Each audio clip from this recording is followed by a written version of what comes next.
Cette capsule vous est présentée par Evo Rétro, compagnie techno montréalaise d'accessoires de jeux vidéo. Et bonjour, ici Sébastien. J'espère que vous allez bien. Aujourd'hui, une nouvelle présentation puisque j'ai reçu ma console Retro Stone 2. En fait, c'est une console qui est fabriquée par la compagnie 8B Craft. Pour ceux qui me suivent depuis un petit bout, ben, je peux vous dire, j'avais reçu l'année passée le premier modèle Retro Stone. C'est une console qui est en même temps à la base un petit ordinateur qui permet d'être transformé en console, en mini-console de jeu pour l'émulation. J'aime beaucoup cette console-là, mais il y a un problème majeur.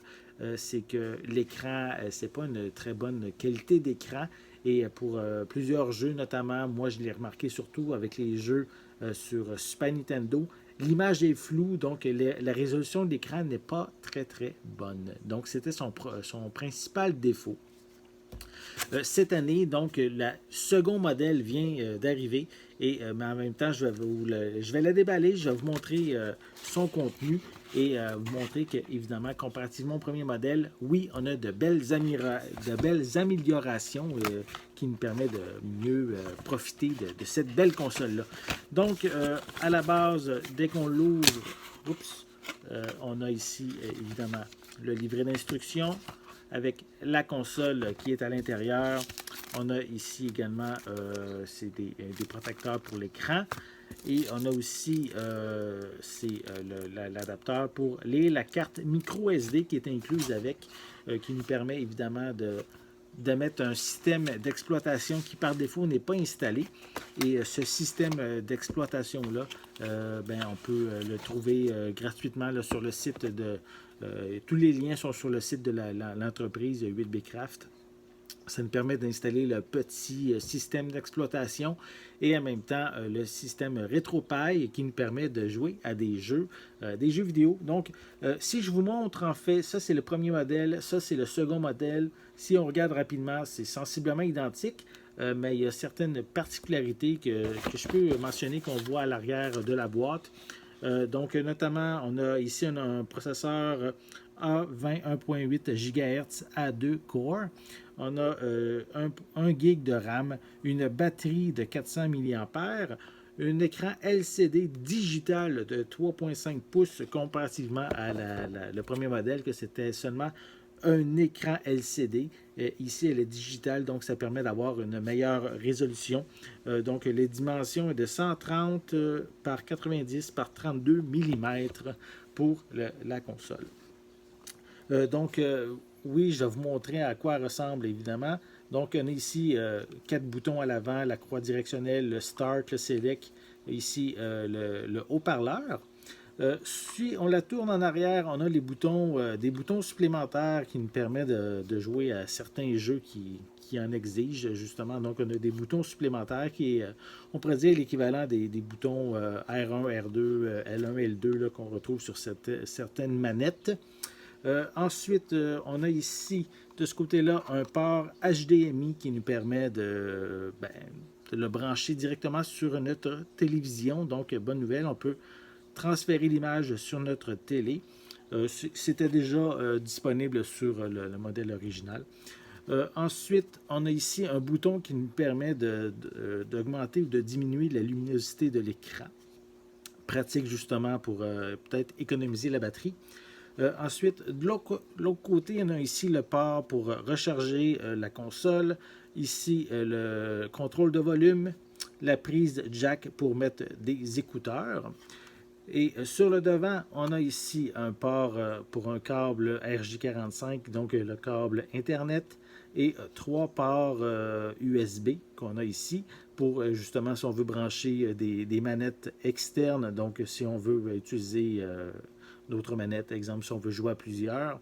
Et on a ici le bouton de power, de démarrage qu'on a ici également.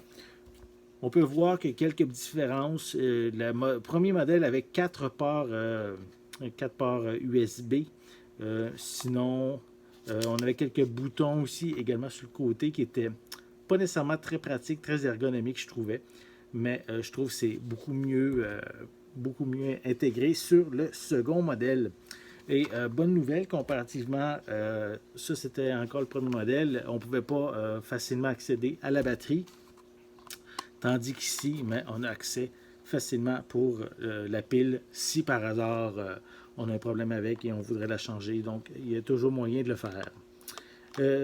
Donc, on va placer comme il faut. Voilà. Donc, ça fait le tour. Qu'est-ce que je voulais vous présenter aujourd'hui? Donc, une belle petite console qui nous permet vraiment de jouer à beaucoup de jeux, à beaucoup de systèmes d'émulation comme la Game Boy, Game Boy Color, Game Boy Advance, Super Nintendo, Nintendo, Genesis, Master System, Game Gear, Atari, même.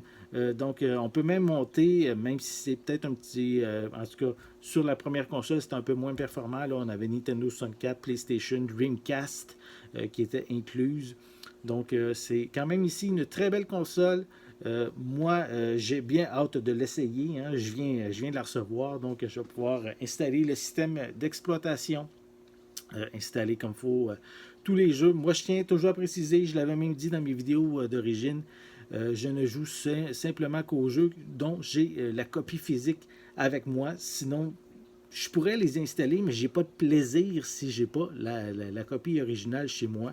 Donc, je me contente simplement, moi, d'installer les jeux que j'ai déjà une copie physique à la maison. Et ça me permet de transporter tous mes jeux sur ma petite console portable. Je l'ai oublié de le mentionner, mais ici, on a ici le port pour la carte micro SD. Comme je disais, moi, est incluse. Celle que j'ai, c'est une carte de 64 gigs qui venait avec. Donc, bien content. J'ai hâte d'essayer cette console et je vais vous revenir prochainement avec mes impressions après l'avoir essayée. Donc, je vous invite évidemment, si vous voulez vous procurer cette console, à aller sur le site de 8Bcraft pour avoir tous les détails et justement vous commander votre exemplaire de cette belle petite console. J'espère que vous avez aimé cette vidéo. Si c'est le cas, n'hésitez pas à mettre un pouce en l'air, à laisser des commentaires. Dites-moi, est-ce que vous aimez ce genre de petit appareil qui vous permet de jouer à vos jeux rétro sur le pouce comme cette console le permet de le faire. N'oubliez pas non plus de vous abonner à ma chaîne afin de rester à l'affût de mes prochaines capsules. En attendant, je vous souhaite une bonne journée, une bonne soirée et je vais être de retour très bientôt avec ma critique. À la prochaine! Merci de supporter Ciné Techno via la plateforme Patreon.